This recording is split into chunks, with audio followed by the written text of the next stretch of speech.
Concejala Barco. Gracias, señor presidente. Buen día.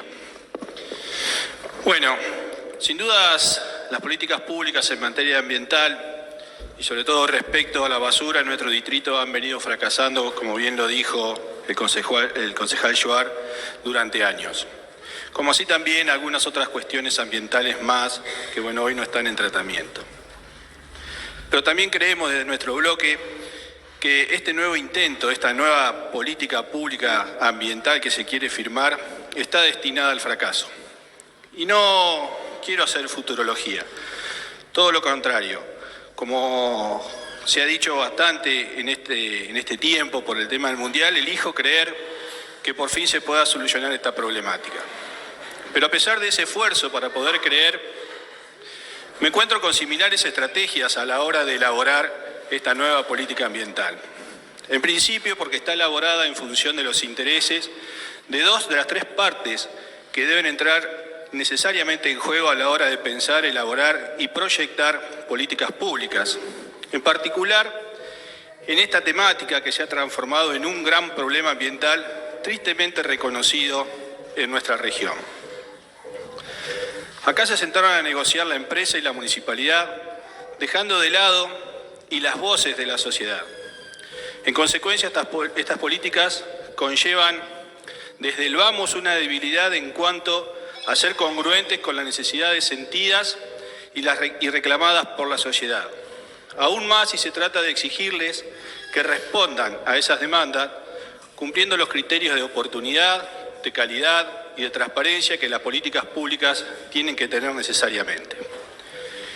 Y le digo esto parado frente al actual predio del basurero municipal, observando la ausencia inexplicable de la responsabilidad social empresarial correspondidas por gestiones municipales ineficientes en cuanto al control de la concesión y a las negociaciones pertinentes que en materia ambiental han provocado el daño mencionado.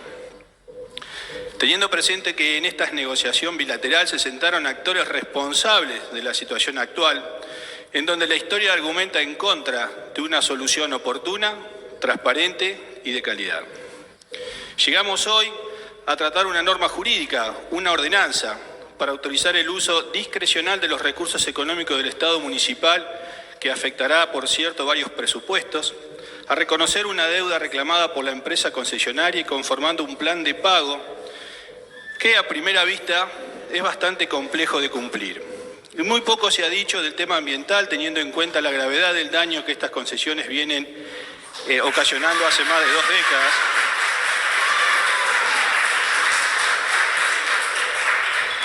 Y en donde las voces de la sociedad no tienen el mismo espacio de escucha y de injerencia. En el presente proyecto de salud ambiental, que de esto se trata este acuerdo a firmar, en materia ambiental se negocian con 3 cosas. La primera, una planta de separación de tratamiento de residuos sólidos urbanos, que después de unos renglones de lectura del acuerdo se transforma en una planta de clasificación y compactado de residuos secos y separado en origen, que no tiene una ubicación establecida por la alarma encendida de un grupo, si se quiere, minúsculo de la ciudad, que rechazó la instalación de la planta cerca de sus residencias, con argumentos sólidos e irreprochables, y que bien podría ser usados por otros vecinos donde se intentará instalar la planta, siempre y cuando se firme este acuerdo. El segundo ítem a negociar es la realización de celdas en el predio actual, que como bien dijo el concejal Joar, persisten trabas judiciales de escrituración y por ende de tenencia y de oportunidad de hacer obras. Para comenzar, y bien digo comenzar, con un adecuado relleno sanitario. Comenzar si se llega a firmar este acuerdo. Y tercero, la presentación de un plan de saneamiento a los 90 días, otra vez si se rubrica el presente acuerdo. A nuestro entender, se está negociando con 3 ítems que ni siquiera son negociables, sino que son obligaciones adquiridas por la empresa al hacerse cargo de la concesión del servicio hace varios años atrás. En materia judicial y más allá de las presentaciones realizadas por la empresa concesionaria en cuestiones económicas, en uso de sus derechos, es preciso hacer algunas consideraciones también judiciales y económicas, pero enfocadas en lo ambiental. En primer lugar, tenemos que reconocer que el predio del kilómetro 5,5 Camino Viejo a La Dulce, al día de hoy y después de décadas de abandono en materia ambiental, lo podríamos definir como un pasivo ambiental asociado indefectiblemente a un sitio contaminado que genera un gran daño ambiental.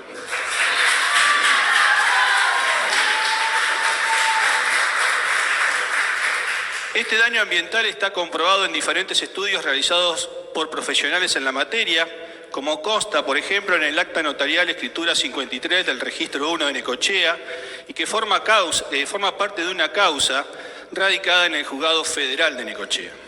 En él se deja constancia que el 29 de abril del 2021 se tomaron muestras del agua del canal de Ricci, de la zanja lindera al alambrado divisorio del basural. Estas muestras fueron analizadas por el Laboratorio Medioambiental Grupo CDAC, División Aguas, y se realizaron análisis físicos y químicos, biológicos y de materiales pesados.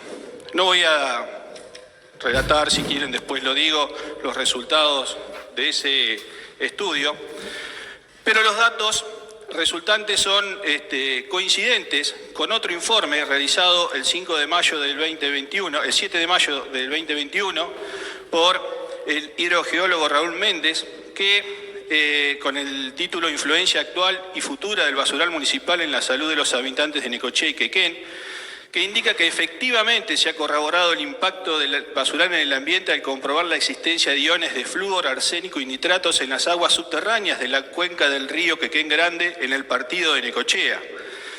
Y esto que ya se deba al incumplimiento del uso de membranas en el relleno sanitario, que como también leyó o dijo el concejal Schwartz en un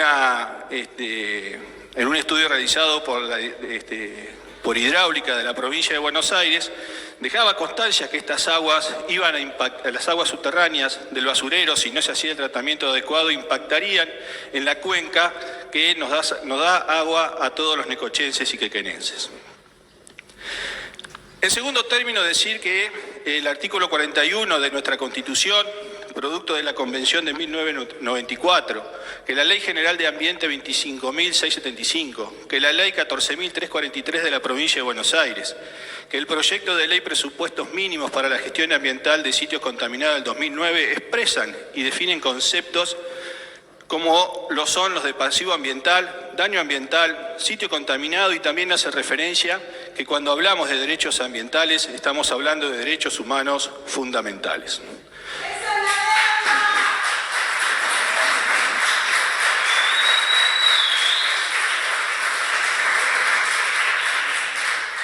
Trayendo estas leyes, articulados y conceptos jurídicos a nuestra realidad, nos encontramos con un espacio físico, tierra, agua y aire, que ha sido contaminado en proporciones tales que en función de uso suponen un riesgo para la salud humana y obviamente para el ambiente.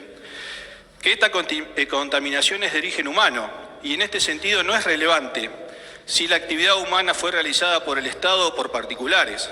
De hecho, el pasivo ambiental de que estamos hablando es obra de la actividad empresarial irresponsable al servicio del Estado municipal.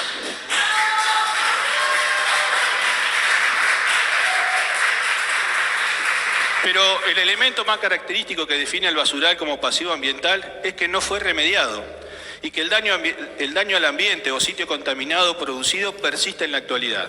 Es decir, existe una afectación negativa sobre el ecosistema que no tiene tratamiento o el mismo es insuficiente y peligroso para la salud, como pueden ser las quemas diarias y la multiplicación de insectos y vectores que afectan a la salud de nuestra población. Ahora me pregunto por qué este pasivo ambiental no ha sido oportunamente remediado. Y se me ocurre una sola respuesta. El causante, las empresas concesionarias, no lo remedia por omisión, que si bien no cuento con el título de abogado, haría que ver si esta omisión no encuadra en términos de lo malicioso, ya que aún la empresa es muy consciente de la presencia de daño que está produciendo, de su valoración negativa por la sociedad y la obligación legal, más allá de que el contrato de concesión era optativo, de remediarlo, la empresa no lo ha hecho.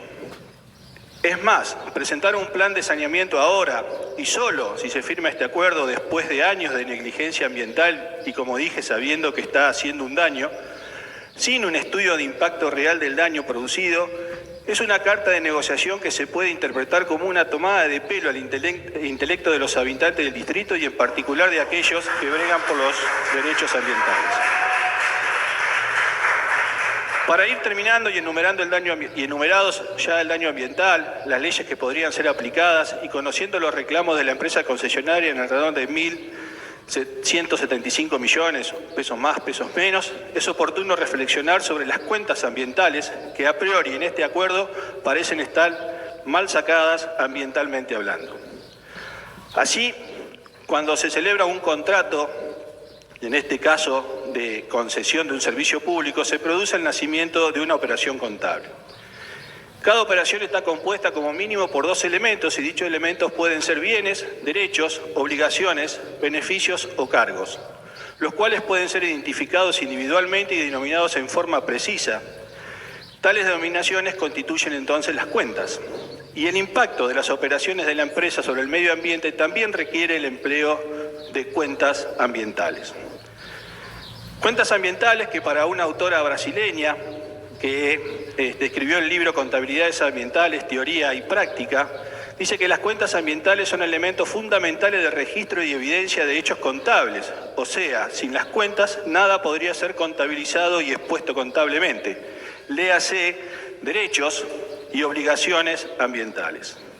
Las situaciones ya planteadas generan entonces la necesidad de que la empresa informe de manera transparente los hechos con impacto ambiental ocurridos y se hace necesario que las cuentas empleadas para su reflejo contable sean analíticas, es decir, cuantificables en pesos, al igual que los pesos reclamados al municipio.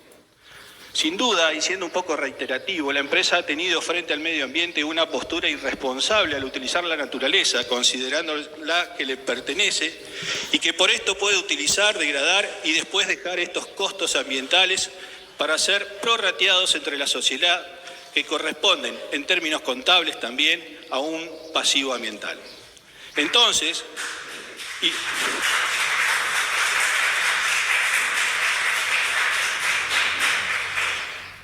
y de acuerdo con el principio de quien contamina paga, los costos de la degradación ambiental deben ser internalizados por la empresa y no externalizados a la sociedad. Es decir, deben ser parte de los cálculos matemáticos que se sacaron para legitimar esta deuda. Entonces, el daño cuantificado no se debe minimizar ni desestimar a la hora de legitimar esta deuda millonaria como la reclamada. Es decir, y parafraseando el dicho que dice que las cuentas claras conservan la amistad, podríamos decir hoy que las cuentas claras conservan el ambiente. Gracias, señor presidente. Gracias, concejal. Concejal Velázquez.